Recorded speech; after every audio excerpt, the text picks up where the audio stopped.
जी बच्चों, तो नेक्स्ट जो प्रिपरेशन है अल्काइंस की, वो है dehalogenation of tetrahalides. Dehalogenation का मतलब हमने सिर्फ क्या करना है, हेलोजन को रिमूव करना है इसमें से, ठीक है।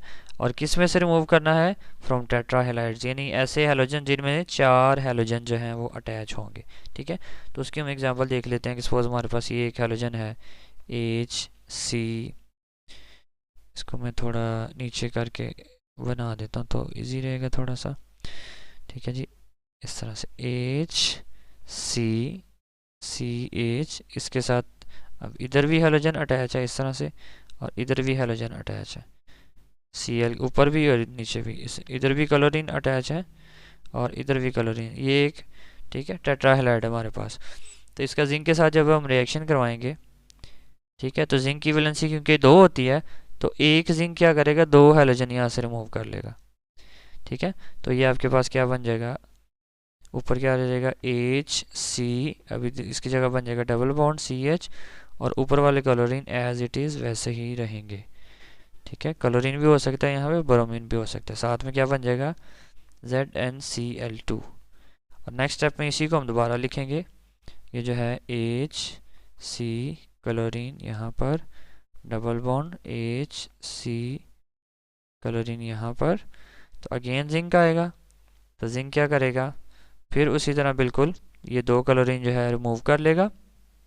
तो अब इसकी जगह क्या बन जाएगा, triple bond HC triple bond CH, और इसके साथ अगेन जिंक क्लोराइड, ठीक है। तो ये हमने डी हेलोजिनेशन पढ़ ली टेट्राहेलाइड की और जो हमने किसकी मौजूदगी में करवाई, जिंक की मौजूदगी में। जो नेक्स्ट प्रिपरेशन है वो है इंडस्ट्रियल प्रिपरेशन। तो इंडस्ट्री में जो हम इथाइन बनाते हैं वो हम कैल्शियम कार्बाइड से बनाते हैं। और कैल्शियम कार्बाइड को बनाने का तरीका ये होता है कि हम कार्बन को, यानी in the form of Coke, हम उसको हीट करते हैं लाइम के साथ, यानी कैल्शियम ऑक्साइड के साथ। तो कैल्शियम ऑक्साइड के साथ हम जो है ट्रीट करेंगे पहले कार्बन को at a very high temperature, at hot 2000 degree Celsius temperature के ऊपर हम क्या करेंगे, इसको हीट करेंगे। तो ये हमारे पास बन जाएगा कैल्शियम कार्बाइड, ठीक है जी। और कैल्शियम कार्बाइड प्लस यहाँ पे ये जो कार्बन होते हैं 3 कार्बन होते हैं, तो एक कार्बन यहाँ आ गया, पीछे 2 कार्बन रह गए, ठीक है। वो बन जाएगा आपके पास इसमें जो है साथ में कार्बन मोनोऑक्साइड, ये CaC2 है, कैल्शियम कार्बाइड।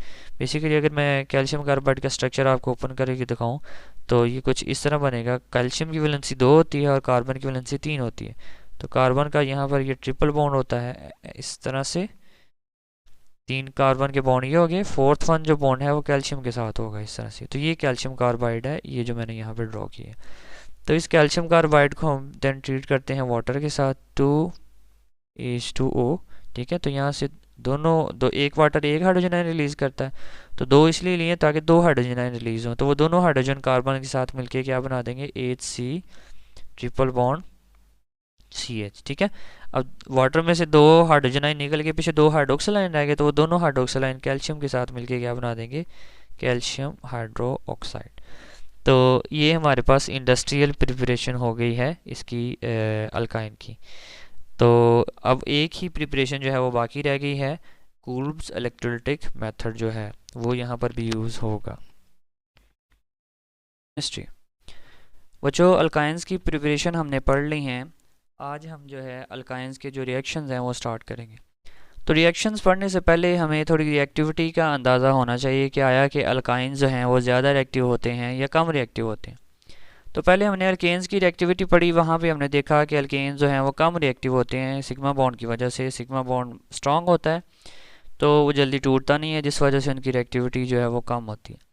देन हम अल्कीन्स की तरफ आए तो हमने देखा उनमें एक वाई बॉन्ड होता है। वाई बॉन्ड जो है वो एक्सपोज्ड होता है, बाहर की तरफ होता है, तो उसकी वजह से जो है, और दूसरा उसकी जो है अट्रैक्शन भी कम होती है, ठीक है। तो वो जल्दी जो है वो रिएक्ट जो है वो कर जाता है।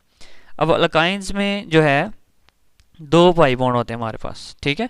तो अगर देखा जाए तो इसकी जो रिएक्टिविटी है वो अल्कीन से ज़्यादा होनी चाहिए, लेकिन ऐसा होता नहीं है। अगर आप देखें तो अल्कीन्स की रिएक्टिविटी ज़्यादा होती है, अल्काइंस की कम होती है, और अल्कीन्स की सबसे कम होती है। तो अगर आपको ये क्वेश्चन आ जाए कि why alkynes are less reactive than alkenes, तो उसकी रीज़न ये होती है कि इनकी जो इलेक्ट्रॉन डेंसिटी है, क्योंकि बॉन्ड दो हो जाते हैं न्यूक्लियर एक्सिस से ऊपर, आप देखें कि पाई बॉन्ड क्योंकि हाफ हम ऊपर ज़ाहिर करते हैं, ठीक है, और हाफ हम नीचे ज़ाहिर करते हैं, तो ये दो पाई बॉन्ड नज़र आ रहे हैं। तो इनकी जो इलेक्ट्रॉन डेंसिटी है, ठीक है, वो क्योंकि ज़्यादा हो जाती है, बॉन्ड जो है वो दो हो गए हैं, जिस वजह से इनको करीब करीब आना पड़ता है।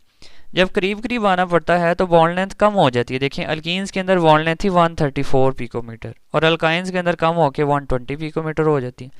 तो जब ये बॉन्ड लेंथ जो है वो कम हो जाती है, तो बॉन्ड लेंथ कम होने की वजह से ये जो है इलेक्ट्रॉन्स हैं न्यूक्लियस के करीब आ जाएंगे, कार्बन के करीब आ जाएंगे, लेस एक्सपोज होंगे, ठीक है। और अगर ये करीब आ जाएंगे तो उस वजह से उनकी जो है रिएक्टिविटी जो है वो भी कम हो जाएगी। तो ये थोड़ा सा रिएक्टिविटी का मैंने आपको थोड़ा सा कॉन्सेप्ट दिया, और ये मैंने जो है बॉन्डिंग भी दिखा दिया है कि अल्काइंस के अंदर जो है वो किस तरह की होती है। तो नेक्स्ट वीडियो में जो है हम फर्स्ट रिएक्शन जो है वो अल्काइंस का वो स्टार्ट करते हैं।